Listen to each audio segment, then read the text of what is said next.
Welcome to OpenNeuro, a platform dedicated to storing, sharing, and analyzing human neuroimaging data. One of the most basic features of OpenNeuro is ability to search through datasets published by other users. You can not only list all of them, but also dive deeper into their structure and view individual files directly in the browser, thanks to our interactive MRI viewer. You can also see what sort of analyses are being run or have been run on each of the datasets. However, to access more advanced features of the platform, you have to log in, and you can do that using your existing Google account or an account compatible to Google. You start by viewing your own datasets, and since we don't have any, we're going to upload a new one. This can be done very easy by pointing to a folder with data. And that folder has to consists of a BIDS compatible dataset. BIDS stands for Brain Imaging Data Structure and is a new standard for annotating and organizing datasets.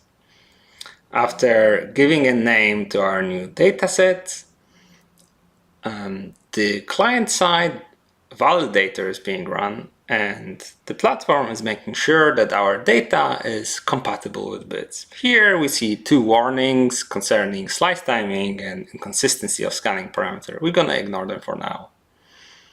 Next, you have to agree to terms and conditions of using the platform. It is free to use to anyone. However, you have to agree that after a grace period of 18 months, your initially private data will be made publicly available for everyone to take benefit from them. Please make sure you understand what you're agreeing to. Now the upload process has begun, and we can check the progress by clicking the right-hand corner, and we see that files are being uploaded to the platform. However, depending on your internet connection on a particular circumstances, this could be more or less a reliable process. And that's why the platform has built-in features for resuming interrupted transfers. We'll try to simulate that now by intentionally closing the browser tab. And now we get a warning that we ignore.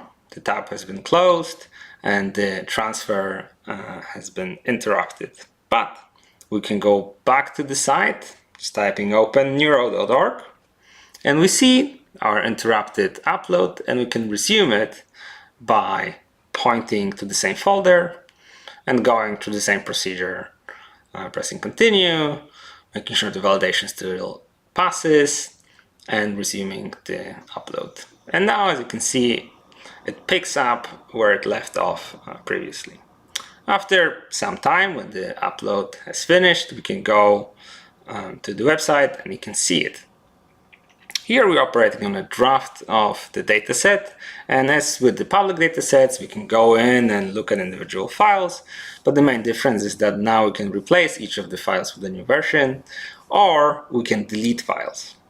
We can also edit the metadata. For example, we can add another author of the dataset here.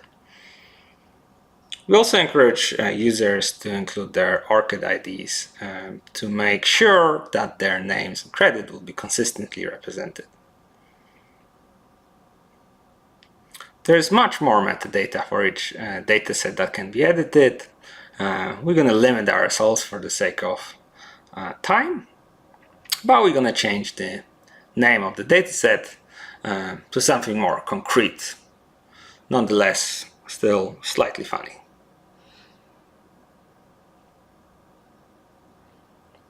And now we can create a snapshot of the dataset. That basically is an immutable copy of the dataset, which cannot be changed by anyone. And it's the best way to make sure that our analysis will be reproducible. And you can see that now you cannot change any of the files because we are operating on a snapshot. But we can go back to the draft and we can edit the draft to our heart's desire. For example, let's delete a couple of files and create a new snapshot. The the platform warn before deleting any files, just to make sure that you're not doing anything by accident. So now we have deleted the 2 files in the draft, and we're going to create the new snapshot. Snapshot is ready, and we can see that in this version of the dataset, the files are missing, but in the other version of the dataset, the files are still there. This is all for this tutorial. Don't forget to check our other tutorials, and please use OpenNeuro.